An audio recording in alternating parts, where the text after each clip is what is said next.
Depektibo, self-serving, at walang katibayan. Kanyang tinawag ng abogado ni Atong Ang mga pahayag ni Julie Dondon Patidongan na nagturo kay Ang bilang mastermind sa kaso ng missing sabongeros.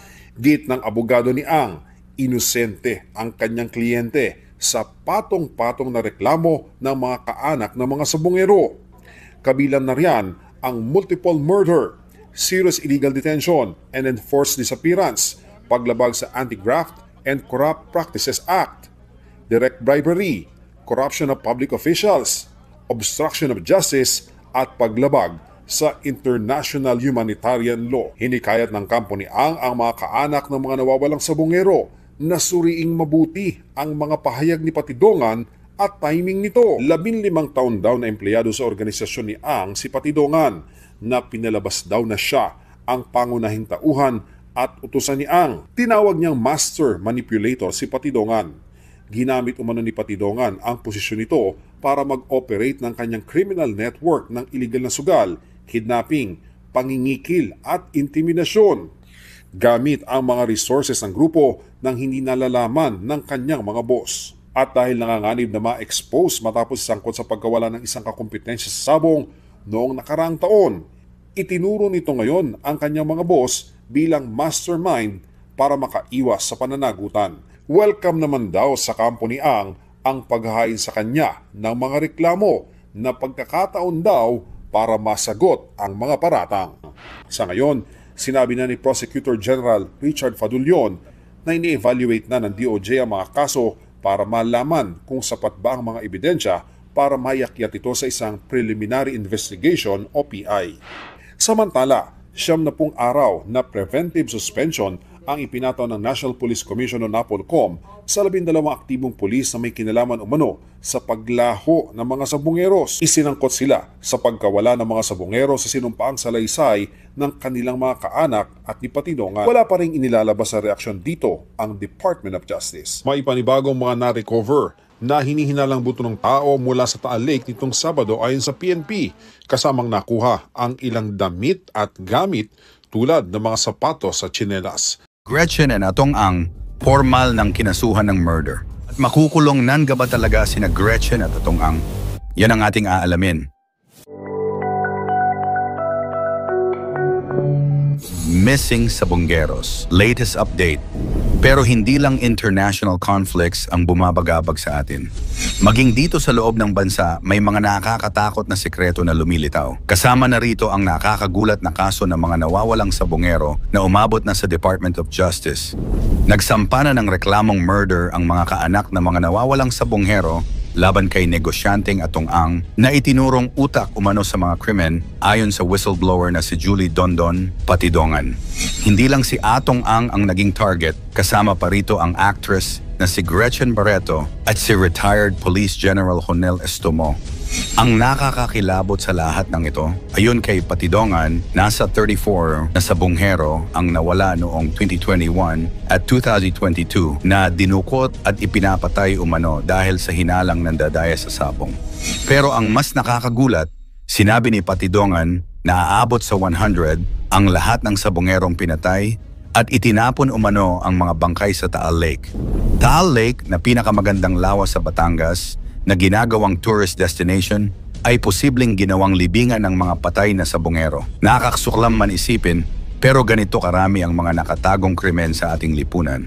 Ayon kay Justice Secretary Jesus Crispin Remulla, si Atong Ang ay main player sa sabong industry at siya ang amo ni Patidongan. Pera ni Ang umano ang ginagamit para bayaran ang mga contractor na pulis na gumagawa ng mga krimen. Ibig sabihin, may mga corrupt na pulis na binabayaran para pumatay. Ang pinakamalaking challenge dito ayon kay Remulla ay ang pagpapatunay ng mga krimen dahil criminal organization ang kalaban. Kapag criminal organization, napakahirap patunayan ang mga krimen na ginawa. Sabi niya, lalo pa raw kung ang pinag-uusapan ay ang number 1 sa organization. Ang mundo ng power, control at karahasan. Batay sa revelasyon ni Totoy, may sistematikong operasyon na pinapatakbo sa pamamagitan ng sabungan at mga farm sa Batangas, particular malapit sa Taal Lake. Dito raw dinadala ang mga sabungerong nadadakip mula sa iba't ibang sabungan at dito rin umano sila pinapatay at inilibing. Ang layunin, patahimikin ang sinumang posibleng maging banta sa operasyon o kita ng mga kasabwat sa sabungan. Ayon sa kanya, ang mga pulis na sangkot ay binabayaran upang manahimik at magtrabaho para sa grupo. Ayon kay Totoy, ang mga pulis ay tumatanggap ng suhol mula sa mga operator ng sabungan, milyon-milyon di umano kada buwan kapalit ng proteksyon. Pero kapag may sabungerong hindi sumusunod o nadadayang sistema sila'y kinukuha, dinadala sa farm at hindi na muling makikita. Sa pagbubunyag ni alias Totoy, nabuksan ang pintuan ng isang mas malalim at masalimuot na mundo ng katiwalian sa loob ng kapulisan. Ang mga opisyal na dapat sana'y tagapagtanggol ng batas ay lumilitaw ngayong bahagi ng isang organisadong krimen. Ang kanilang connection sa mga sabongero ay hindi na lamang limitado sa pagbibigay protection, kundi umaabot na sa pagpatay, pagtatago ng bangkay, at sistematikong pananakot. Sa kabila ng bigat ng mga akusasyon, mariing itinanggi ng mga pinangalanang pulis ang kanilang pagkakasangkot. Sa pamamagitan ng isang text message na ipinadala sa media, sinabi ng kampo ng mga aktibong pulis na hindi sila sangkot sa anumang ilegal na gawain at handa silang makipagtulungan sa anumang investigasyon. Malaki ang naging epekto ng isyong ito sa lipunan. Una, nawalan ng tiwala ang mamamayan sa PNP bilang institusyon. Kung ang mga dapat nagpapairal ng batas ay siya ring lumalabag dito, sino pa ang pagkakatiwalaan ng publiko? Ang pananahimik at pagtatakip ng ilang opisyal ay lalo lamang nagpapalakas ng hinala ng taumbayan. Pangalawa, ang kasong ito ay nagpapakita rin ng pangangailangan para sa malalimang reforma sa kapulisan. Hindi sapat ang pag-dismiss sa iilang tiwaling pulis. Kinakailangan ng bagong sistema ng pananagutan, transparency at matibay na internal audit upang tuluyang linisin ang hanay ng kapulisan. Pangatlo, lumitaw muli ang usapin ng karapatang pantao at due process.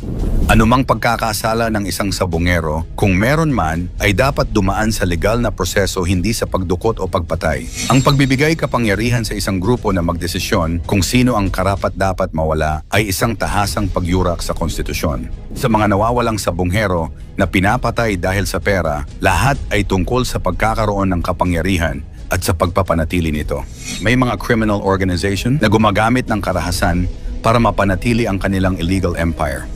Ang common denominator, lahat sila ay handang gumamit ng karahasan para makamit ang kanilang layunin.